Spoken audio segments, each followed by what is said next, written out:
Hello, it's Shari. Today I'm making a fall themed gratitude card with these cute little mice and that huge cup of hot chocolate or coffee. So I'm using some mice and the leaves from the You Autumn Knows stamp set.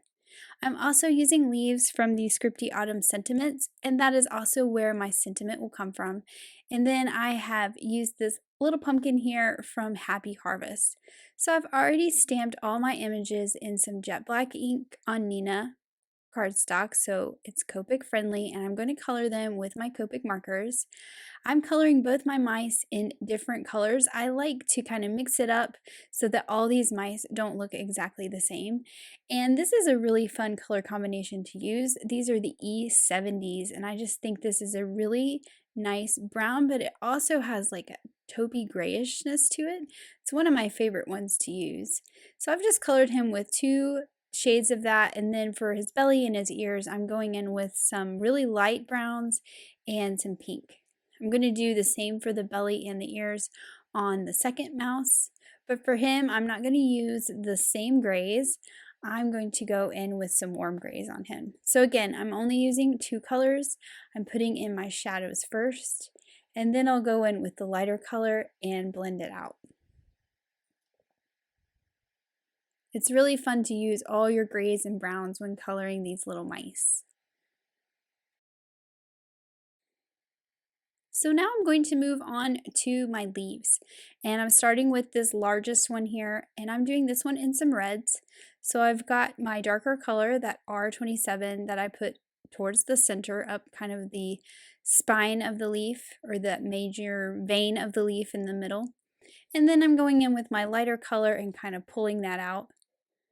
I'm going to do the same on this smaller leaf, again starting with my darker up the center, and then I will blend it out with that lighter. And then I can go back in with the darker and kind of darken it up if I feel like I've blended it out too much, which is exactly what I'm going to do. I'm going to go back in with that dark and just sort of trace up that spine that's in the middle. I'm going to color one more leaf in these red colors, one of those little ones, so each of those little ones is going to be a different color.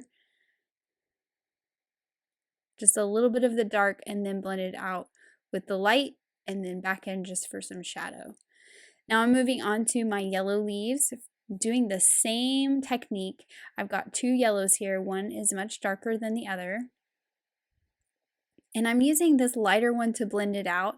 I did feel like this was slightly too light. It wasn't kind of the bright yellow that I wanted. So I have switched it out for my Y35 that's sort of in the middle of the two that I had. So this one will be a bit brighter. And then I'm just tracing over the veins of the leaf with that R38. So I'll go in and color one of these small leaves in the same way. So I have a small yellow leaf.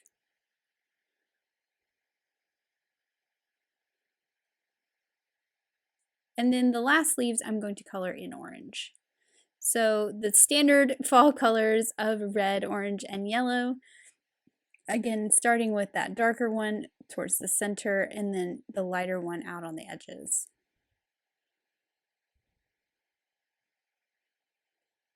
And then I'm just going back in with the dark again.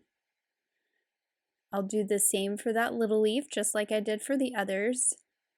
Kind of doing dark on that little rounded bottom to the leaf and then up the center. And then I'm using those same oranges for my pumpkin. For this one, I'm kind of doing my shading backwards. I'm going to color my light color first, and then I'm going to go in with the dark and pull it up from the bottom, kind of in that rounded shape of the pumpkin. Give it that rounded look. And then of course, just add a little bit of green for the stem. So I'll use the coordinating dies and cut out all these images. Here they are. And I'm just gonna put them aside in this little bowl. And then I'm gonna work on my cup. I'm using some of the pattern paper from the Sweater Weather collection for my outside in stitch mug. And then I'm going to use the stitched cupcake die set for the whipped cream that I'm going to put on top. So I've just cut that out of some vanilla malt cardstock. And then for the cup, I'm just going to line it up. I like that the pattern goes up and down. You could also make it go across. And then I'm going in with some green ink and just darkening up the edges a little bit. This is Lucky Clover Distress Ink. I'm using my blending brush, and this just kind of defines that cup a little bit more and gives it a little more dimension than just a flat die cut piece of paper. So I switched over to my blending foam because I can add a lot more green quickly, but you'll see that I'll go back and forth between the two. So when I need it a little bit softer to kind of pull that ink in, I'll switch back over to the brush. And I'm doing all the sides to this, not just the sides, but also the top. And you can see that sort of makes it pop a little bit more, just defines things a little bit better. For my sentiment, I'm using the Scripty Autumn Sentiment stamp set, and I'm going to heat emboss that large word gratitude. So I've just got a piece of red cardstock, and I've put some anti-static powder on there. I'm inking it up with my clear embossing ink, making sure I get really good coverage. And then I'm going to dunk this into my white embossing powder and get that white embossing powder all over that stamped word. Then I can heat it up with my heat tool, and that's going to melt, and you get that nice bright white sentiment on that red cardstock. Then I'm going to take the coordinating die that cuts out this word, and then I'm going to get this really cool die cut sentiment to add to my cup. Now for the rest of my sentiment, I'm going to stamp it directly onto the mug. So I've got that word gratitude sitting there just as a placeholder so that I can arrange the stamps that go above and below it in the right spot. So once I've got those in place, I can close my Misty door and pick them up, remove that gratitude die cut, and then I'm going to white emboss these on that mug so that they stand out just like the die cut sentiment. So I'm adding my clear embossing ink, stamping those down, and then I'm going to add my white embossing powder. I'll just heat that up with my heat tool till I melt that embossing powder just like before.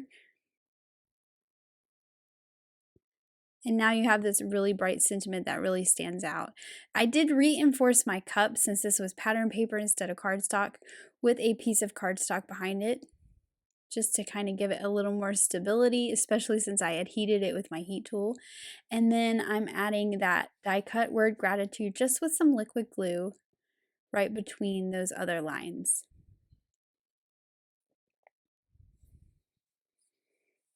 So now I'm going to work on my card base. This is a craft cardstock card base, and I'm going to ink up the edges and define those edges a little bit, just kind of darken them up. It just gives more interest to the card. I'm using tea dye ink with my blending brush to kind of pull that color in from the corners. You can see how that kind of gives it that vignette sort of look. And for this, I want kind of a lighter look. I don't want too much ink on there. So that's why I'm using my blending brush to just kind of build up the ink so I get that look that I want. Now I'm going to make a little ground for my mug to sit on. I've got some ground coffee cardstock, and I'm using one of the Simple Stitch Hillsides to create a little rounded top ground for this mug to sit on. I'll just adhere that right along the bottom of my card. And then this will give a place for that mug to go without it just floating up in the air. I'm going to go ahead and add my whipped cream by putting a little bit of liquid glue right along the bottom, and then I'll just lay this here and layer my mug right on top.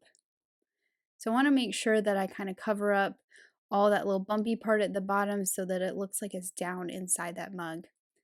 And then I'm adding my leaves to decorate. I thought it would be cute for there to be one sitting sort of on top of the whipped cream. And then this little mouse, he is about to jump in or he's sliding down the whipped cream. I don't know, whichever way you want to look at it. I just think it's kind of fun that he's hanging out in the cup.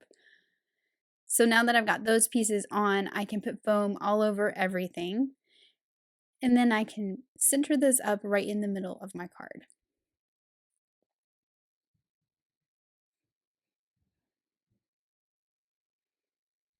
So now I'm able to go in with all those other leaves that I colored and that other cute little mouse and add those around the bottom of the card. So I've tucked that first leaf in there on the left. I've put my little mouse in front. I added some foam underneath him so he's kind of popped up.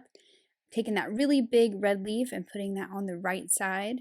Just kind of making an arrangement like you set this mug down in a bunch of leaves that have fallen on the ground.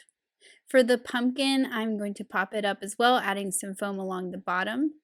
And then the top of it will just sit on that mug, so I'll add some liquid glue. And I just thought that the pumpkin just added a little bit extra. Maybe this is a pumpkin spice latte that these mice are hanging out on. And then I'll continue in with some of these smaller leaves, sort of tucking them in, and just filling in the space to make it look nice and full.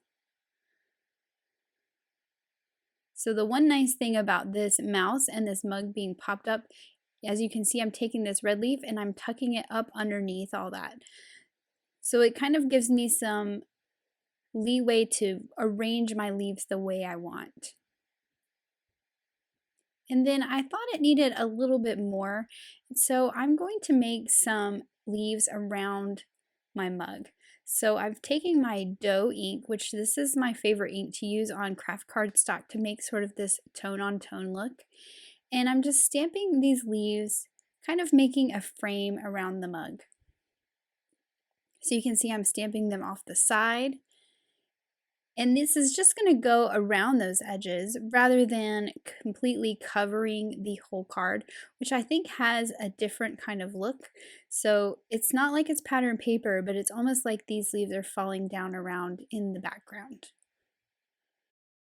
Once I've got all those leaves kind of stamped where I want them, I'm going to go back in with those little dashed and dotted swirlies like the wind blowing around and just kind of fill in a little bit more. I like using smaller images to fill in between larger images, and this one's really fun even though it's not a smaller image necessarily. It is a lighter image, I would say, because you get those really fine dots and it just adds this really subtle detail between all those leaves. It is a little bit difficult to stamp around the mug because it's already stuck down. So I'm just being very careful to make sure that I don't get any ink on the things that are already down on this card. So you can see I'm kind of stamping those swirls so they're coming in from the sides. And then now I'm going to embellish my leaves with some glitter because every card needs a little bit of glitter, right?